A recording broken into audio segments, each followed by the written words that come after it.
Okay, let me just see a show of hands first here. How many of you were here at the one of the programs where I was talking about the difference between the business model that Americans use to conduct a deal, the negotiation model, and from the Asian perspective? How many of you remember me talking about a sharp sushi knife slicing through that business deal and what it looked like? You're going to see a show of hands. Okay, a few of you. And this is being broadcast inter-island, right? Yes. Okay, and so for those of you, you don't have to raise your hand if you're sitting on Maui or Kauai or the Big Island, it's okay. But for those of you who did not, the concept is this: if you had a business deal and you had a really sharp sushi knife and you could slice through it, what would be the difference? And the difference is, in the American perspective, the deal is driven by a contract. And some of you may remember that, okay? And if you take the Asian perspective on the same business deal, it's not driven by a contract, it's driven by a relationship. Ideas to create a relationship, and out of that relationship comes trust. And so that's going to hold true for every single one of these countries that we're going to talk about this morning. And I think as a business person, the thing that you got to remember is the critical phrase. You know, you have all this learning and expertise, and you got your logistics, and you got this and that, but honestly, culture is everything. It's the culture. Just remember, it's the culture. You get the culture straight, and you'll have a better chance at it. And so to help you with that, just a couple quick tips here. Number one is that there are some what I call beginner books that you can start out with. Kiss, bow, or shake hands. This is the global edition of this book, and Brenda's got the Asia version. It's extracted out of it. Now understand that this is a beginner's toolkit. You could actually copy the 20 pages for a particular country, go to the airport and read it over dinner en route to Hong Kong, and you'd be better off than nothing. But again, it's a beginner's, it's a starting place, and for each of the countries here, each of these speakers will take it to a completely different level. And in case the pages, Betty and I were just talking beforehand that on Vietnam, it's it's behind the power curve here because Vietnam has changed quite a bit. So let's talk about Vietnam and Indonesia. And together, these two countries are the recipients of what I call the Great Bleed Out. And the Great Bleed Out is the shift in emphasis due to rising costs of labor and the crackdown by the central government of Beijing in terms of U.S. foreign investment into China.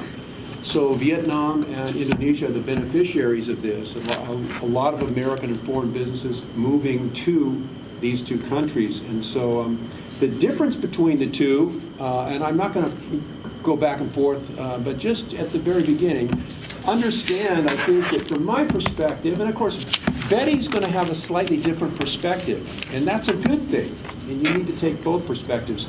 But from my perspective, having done a fair amount of business in Vietnam, I would say Vietnam is a truly capitalist society, and it's wrapped with the tissue paper of communism.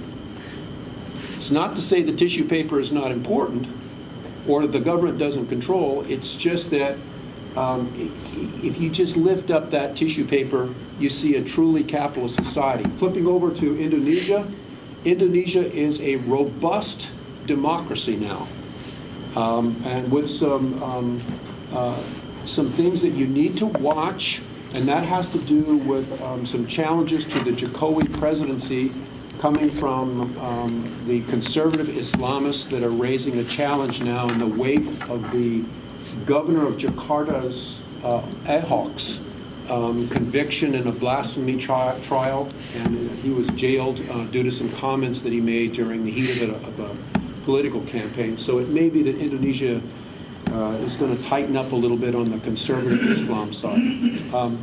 Now, let's focus on Vietnam very quickly here for a minute. The first thing that I would tell you about Vietnam from the culture is heads up in terms of women. Oh my God, he's raising a controversial subject right out of the box. There are two major streets that are boulevards in Ho Chi Minh City and in Hanoi, and those streets carry the name Hai Ba Chung. It means the two Chung sisters.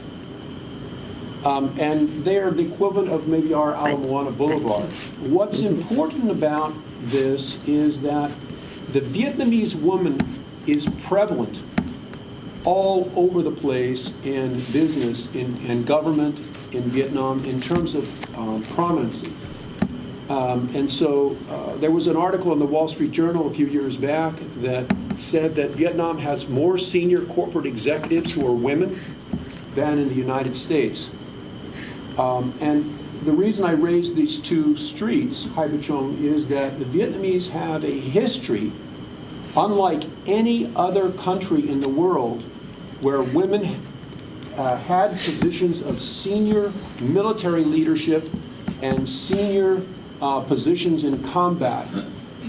There's no other country like that, and even more so than Israel in recent times. And so the Vietnamese woman is at the business table. She will be across from you, and just recognize that historically she earned that position not through rule of law, but through the shed of blood. And it's a very powerful situation. The Vietnamese woman, they're not exactly, I would say, equal in society in every respect, that's for sure. The Vietnamese woman just has to do it all and work like crazy. So you'll see women in senior levels of government, and your counterparts on the other side in a business may well be women. Now, the country is divided into three basic business sections. Hanoi in the north, Da Nang in the central Vietnam portion, and Ho Chi Minh and the city of Con Tua in the south. And there are different accents, just like we have in our country. And so, with apologies to Betty, this is what it sounds like to my American ear. If you're from Hanoi, you say the name of the city in the central part of the country as Da Nang. If you're from that city, you don't say Da Nang, you say Da Nang. And if you're from Ho Chi Minh City, you don't say Da Nang or Da Nang, you say Da Nang. Something like that. And Betty can correct that and get that correct. But you know, you can hear the difference in the accents. I'm from the north, so the north is the true Vietnamese. That is a sign of a good panel where you can have your intellectual sword fights.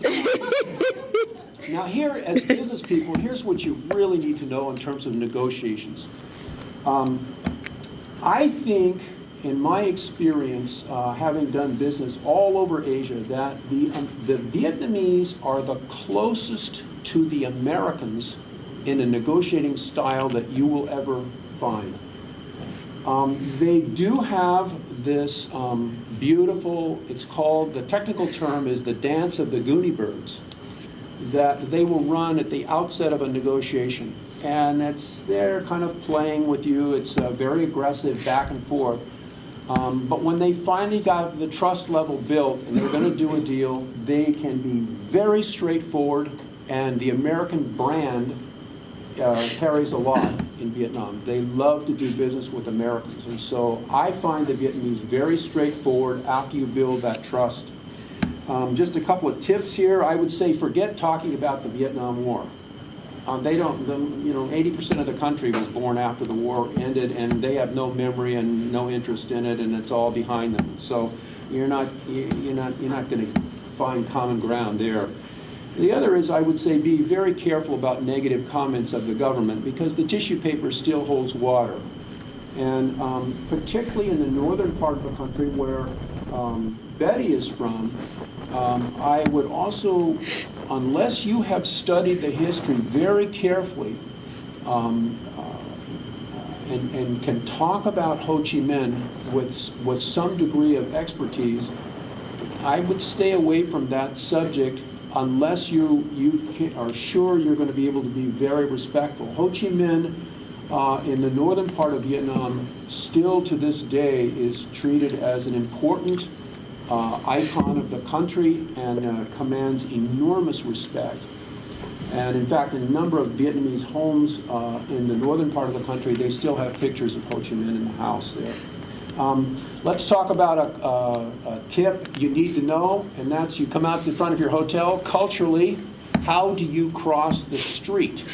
Very carefully. Oh my God, the motorbikes and the traffic, and those of you who've been there, you know exactly what I'm talking about. And my first trip to Vietnam, I didn't know how to do this, and so I walked around the block. And I walked around the block again, and I couldn't figure it out. And eventually there was this pregnant lady who taught me how to cross the street. Now you can only do this culturally in Vietnam. So what I'm going to teach you here, do not try this in Honolulu or in Indonesia or Philippines, Malaysia. You can only do it in Vietnam. And the technique is this. Understand you got a two-way street. And so in the lane next to the curb, you look down the lane and make eye contact with the motorbike drivers and step out into the street. And you maintain eye contact with each one that's coming at you and is potentially going to run you down. Maintain eye contact and keep moving at the same slow pace, and they will not hit you. They go around you if you do it exactly as I'm teaching you. If you don't, prepare to wear tire tracks up the front of your shirt the rest of the day.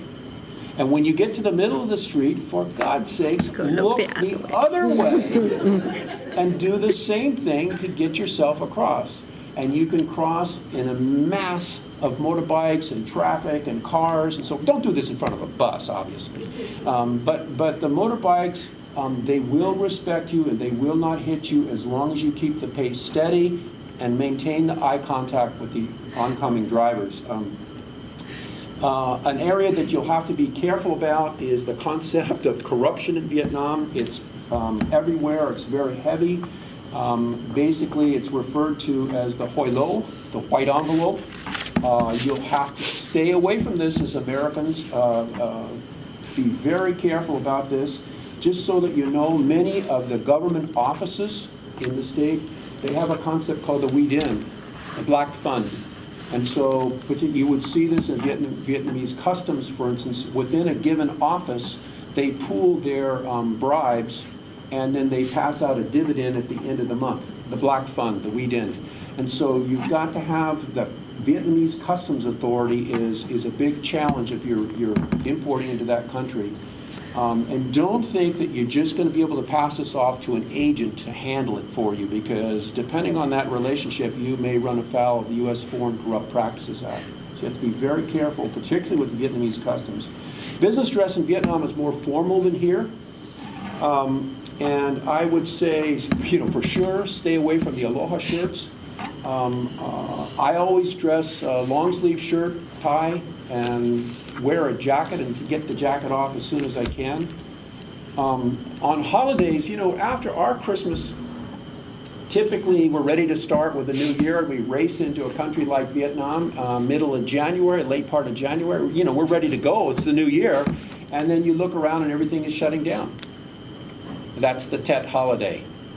That's called stupidity, because they're going to be shut down for about a month. In your negotiations, emotion, don't do it. It'll backfire on you. You can't show angry. And then I guess one of the final comments I would say is that is a very sensitive area called the Viet Q, the overseas Vietnamese. And Betty will have a lot of comments, I think, on this. She has a slightly different perspective than I do, but basically, if you take the country of Vietnam from the south to the north, the further north you go, there is more prejudice against the Viet Q. And I have seen incredible, Viet Q would be overseas Vietnamese coming to do business in Vietnam. So Vietnamese Americans, as an example. Now, Betty will likely divide the Viet Q into two groups. One are called the yellow flaggers. Those are the ones who, don't want to have anything or respect to do with the current government and maintain the yellow flag of the old South Vietnam. And the others who are just coming to do business and work in the country. My experience has been that sometimes business people who are Vietnamese American encounter unnecessary discrimination against them because they are Viet Q. and that particularly as you go further north in the country, the preferences are they would rather do business with a non-Vietnamese. I have had this said to my face many times. And so the Viet Q issue is something that's very sensitive. Vietnam, by the way, is the only country that I know of in which you can go to where the US dollars actually work. You don't have to change currency, which you would have to do in Indonesia. You'd have to change your currency to rupiah. Let's shift to Indonesia now. Here's a piece that, a conversation that I had with Nainoa Thompson before the worldwide voyage started that caused Nainoa to agree to do a landing of the Hokulea on Bali in Indonesia. And that is this, and it's very important because you can take advantage of this, and that is that Indonesia is where the Polynesian routes flow through. And when it comes to business dress in Indonesia, again, conservative, you'll only be able to wear a jacket for a few minutes out in that heat, but long sleeve shirts. But here's the thing, for those of us in Hawaii, we have an advantage, and that is you can, as men, not women, men shift to the aloha shirt, long sleeve, and don't tuck it in, and it goes as the equivalent of the Indonesian batik shirt in business, and all of a sudden you are an Indonesian brother, an island brother, if you will. For women, even though you would see a lot of flashy clothes, sometimes the local women in the urban centers where, as a businesswoman, you need to have covered sleeves. Headscarf is not needed in Indonesia. I think a more conservative dress or even pantsuits are okay in Indonesia. Now, remember that Indonesia is a very complex country. We're talking about 17,500 and change islands with different languages and different cultures. It is the largest Muslim majority country in the world, the fourth largest in the world by population, and it stretches out 6 time zones. And so you've got Hindus on Bali. In addition, you've got private Christian university on the outskirts of Jakarta run by the Lippo group of Chinese Indonesian heritage, the Riyadi group, and it takes 12 hours of flying time. I've never done it. I would not spend 12 hours in the inter-island planes, but 12 hours to fly from one end of Aceh in Sumatra all the way to Papua. And so it's if you see Indonesia imposed over the U.S. Mainland, it covers the length of the whole U.S. mainland, and I don't know why it takes so long to fly, but that's because there's no nonstop flights. One of the things in Indonesia that's frustrating that you need to know about is you, as a foreign business person, you need to be punctual for a meeting. They may not. And then in who you're doing business with, oh, this is a tricky one. It makes a difference whether you're dealing with an Indonesian of Malay descent Muslim or whether you're dealing with an Indonesian of Chinese ethnicity who may or may not be Muslim, may be Christian. And the difference is the speed that they will do a deal. The Chinese move a lot faster. In the negotiations in Indonesia, in comparison with Vietnam, I would have to say the Indonesian negotiations are very slow moving. It's a very opaque process. And in order to kind of really appreciate what I'm saying, if you pull the old Mel Gibson movie, Year of Living Dangerously, off of Netflix, there's a whole scene in there about called the wayang. And those are the Indonesian puppets. And so the concept is what you see may just be the shadow, that may not be the real thing. And so the Indonesians with the wayang concept in their negotiations, it's a very opaque process, and They have a history of being a bit suspicious about foreigners. The American brand is improving. It doesn't carry the same firepower as it does in Vietnam, and so it'll take a little bit longer on the trust building. One of the tricky things about the negotiations with Indonesians is they rarely say no. And so you have to translate some of their phrases. And their favorite ones is when they say yes, but that's a no. Okay? When they say it might be difficult, that's a no. Here's one that's a no that is just a piece of body language. And you would see this in Korea as well. They'll go like this. Suck air through the teeth, that equals no. And the other one is the evasion of an answer. If they're dancing around and not giving you, the answer to your question, and you're working as gently as you can, but carefully, you're getting a no. They do a consensus style of negotiations, and they negotiate typically in very, very quiet tones. In this sense, they're very much like the Thais, and they have a lot of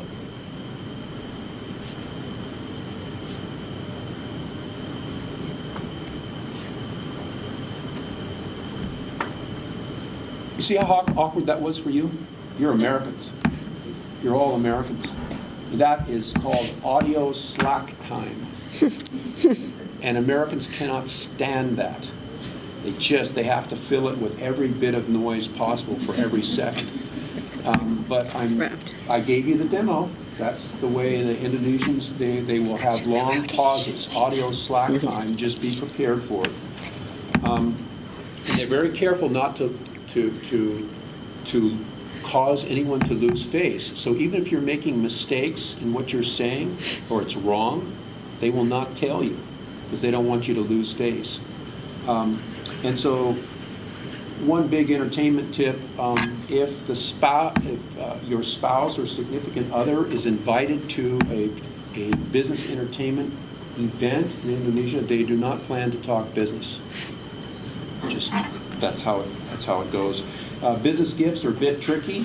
As a Muslim majority country, I would encourage you to stay away from alcohol and pork as a gift, even though it's very commonly consumed. And for heaven's sakes, when you're on Bali and the Hindu, let's not use the beef sticks, jerky. Again, let me repeat for women: no need headscarf.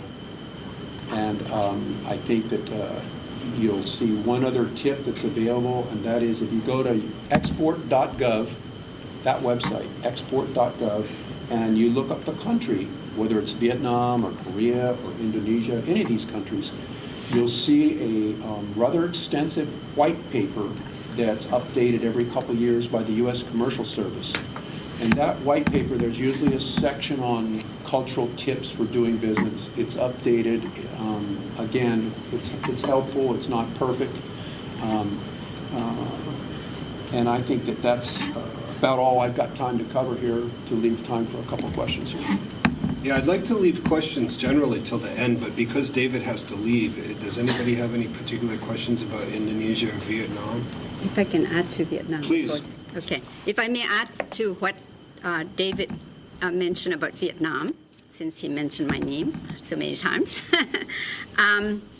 Basically, I just want to clarify a few things that David said. The reason women have very prominent position in the Vietnamese society is because, in fact, the Vietnamese started out as a matriarchal society compared to some of the other Asian countries.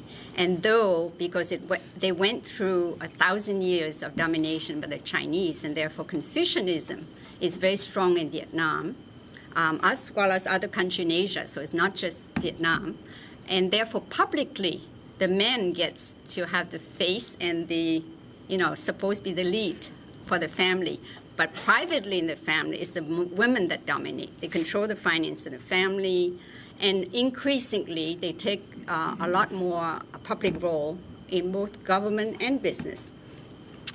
There's many CEOs in Vietnam, as David mentioned, and so And that has to do with that history. And the history is because the women that he mentioned, there are actually two sets of women. One is the two sisters, Hai Bai Chung.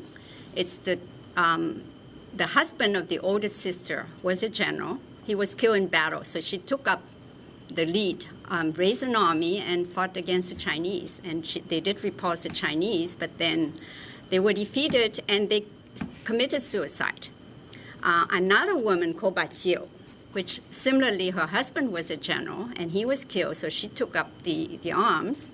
And similarly, she was eventually defeated because the Chinese would bring down a huge army, and she was defeated, and she committed suicide because rather than be taken hostage. And because of that, the Vietnamese revered them because not only they were very, they showed courage in fighting, but also they committed suicide rather than having humiliation and maybe worse things.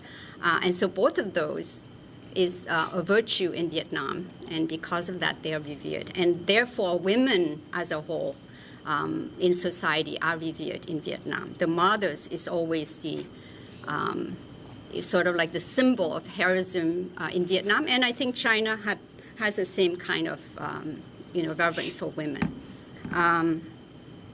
There's a strong ancestral worship in Vietnam, so the family, everything revolves around the family. Even under communism, family was very strong, and therefore, relationship within the family and the extended family is very important. Everybody have to have a place in society, and so the first thing they do is they will sort of categorize you, where you're going to fit before they guilt you. Betty, can I interrupt you for a minute? Sure. I've got to go out the door, but one of the things that I think that is very, very powerful about what you just said, having to do with the Vietnamese woman, reminds me that in the Vietnamese culture today, in certain parts of the country, there are some slang sayings about doing business that come back, and I only remember one of them.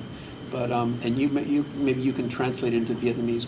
But one of the sayings goes back to the so-called American War, and there was a Vietnamese lady general combat that was decorated at one point by Ho Chi Minh by the name of Madame Utic. Yes. Right? Yes. And one of her expressions that has become passed down through the ages that you hear in business is that, and of course it's a wartime expression, but it has something to do with a cultural attitude, is that in English, the translation is, we will fight them down to the last shred of clothing on our bodies. Do you remember that? I honestly don't know the exact Vietnamese expression, but yes, Vietnamese are very belligerent in that sense.